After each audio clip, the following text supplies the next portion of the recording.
আওয়ামী লীগ নেতা এবং সাবেক মন্ত্রী জনাব ফারুক খানের একটা ফেসবুক স্ট্যাটাস নিয়ে অনেক আলোচনা সমালোচনা চলছে, কথাবার্তা চলছে।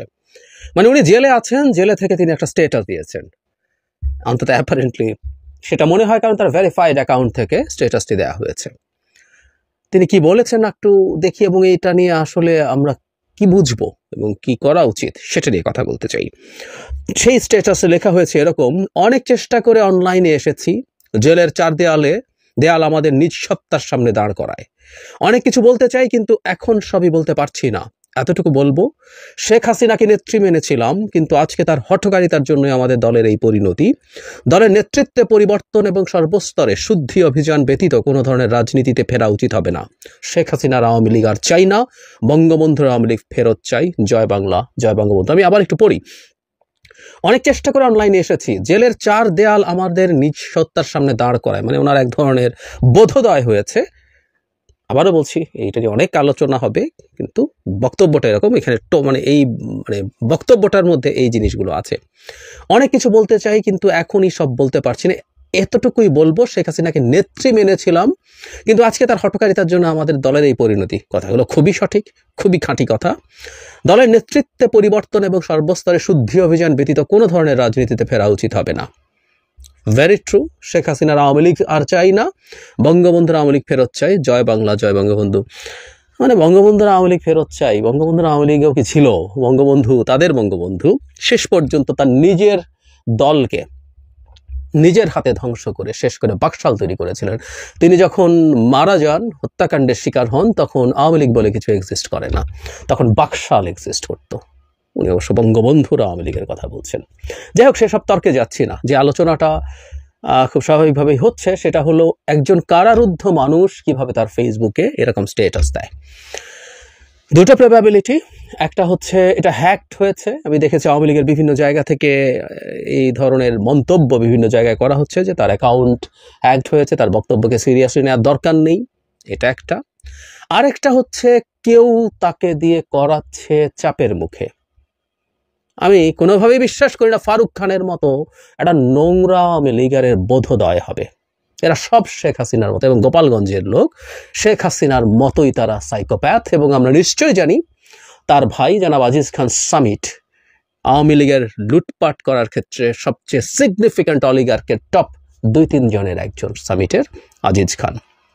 সো ওনার বোধোদয় হয়েছে, ওনাকে বুঝিয়ে শুনিয়ে ফোন দেওয়া হয়েছে, উনি স্ট্যাটাস দিয়েছেন। হতে পারে না। তাহলে তাকে চাপ দিয়ে করা হয়েছে, তার কাছ থেকে তার অ্যাকাউন্টের ইনফরমেশন নিয়ে চাপ দিয়ে কেউ না কেউ এই কাজটা করিয়েছে। সেই সম্ভাবনাও আছে। দুটোর একটা, হ্যাক হওয়া বা কেউ চাপ দিয়ে করিয়েছে। যদি হ্যাক হওয়া থেকে এটা হয়, তাহলে তো কিছু বলার নেই, সেটা নিয়ে আমাদের গুরুত্ব বা পাত্তা দেওয়ার কিছু নেই। কিন্তু তাকে চাপ দিয়ে এই ধরনের কোনো কাজ যদি করার চেষ্টা করা হয়, এটাকে আমরা খুব সিরিয়াসলি প্রতিবাদ করব। প্রতিবাদ এই কারণে করব, এসব করে আসলে কিছু অর্জন করা যায় না। চাপ দিয়ে নানা রকম কথা বলানো যেতে পারে, বলতে বাধ্য করা যেতে পারে। যেহেতু সময় এখন তাদের পক্ষে না, তারা এখন নানা কিছু করার চেষ্টা করতে পারেন, কিন্তু এগুলো করে আসলে দিনের শেষে খুব বেশি অর্জন হবে না।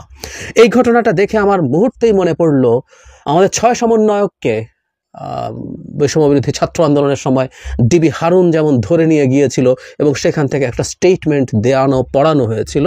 তখন আমরা ওটা নিয়ে হাসাহাসি করেছিলাম যে আপনি আপনার কাস্টাডিতে রেখে কাউকে যে স্টেটমেন্ট দেওয়াচ্ছেন, এতে হিতে বিপরীত হয়েছে, এতে লাভ কিছু হয় নাই, বরং ক্ষতি হয়েছে। এটা কিভাবে নেওয়া হয়েছে, কি হয়েছে, এটা প্রত্যেকে জানে। ওই স্টেটমেন্টকে আমরা কেউ ন্যূনতম পাত্তা দেই নেই।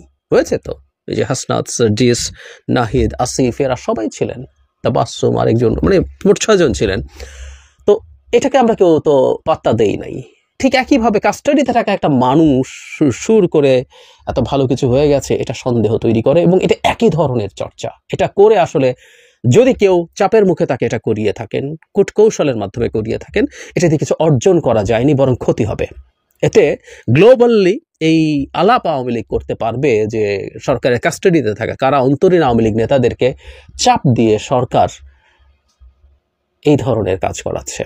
এটা ইন এনি কনসিডারেশন মানুষের মানবাধিকার বিরোধী কাজ। এটা তাদের হাতে অস্ত্র তুলে দেয়। সুতরাং অতি উৎসাহী কেউ যদি করে থাকে, সরকারের আমার মনে হয় খোঁজ খবর নেওয়া দরকার। কোনো এজেন্সি যদি করিয়ে থাকে, এই ব্যাপারে সরকারের কঠোর পদক্ষেপ নিতে হবে। এটার ব্যাপারে যারা করেছে তাদের বিরুদ্ধে অ্যাকশন, এবং ভবিষ্যতে এই ধরনের কিছু যাতে না হয় এই চেষ্টা করতে হবে।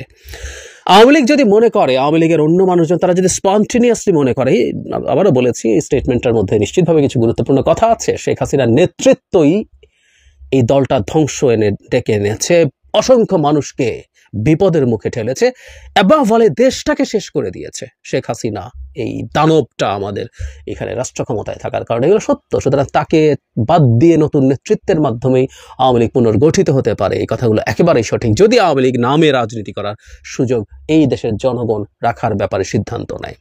এগুলো সব ঠিক আছে, এগুলো যদি হয় এগুলো স্পন্টেনিয়াসলি হতে হবে।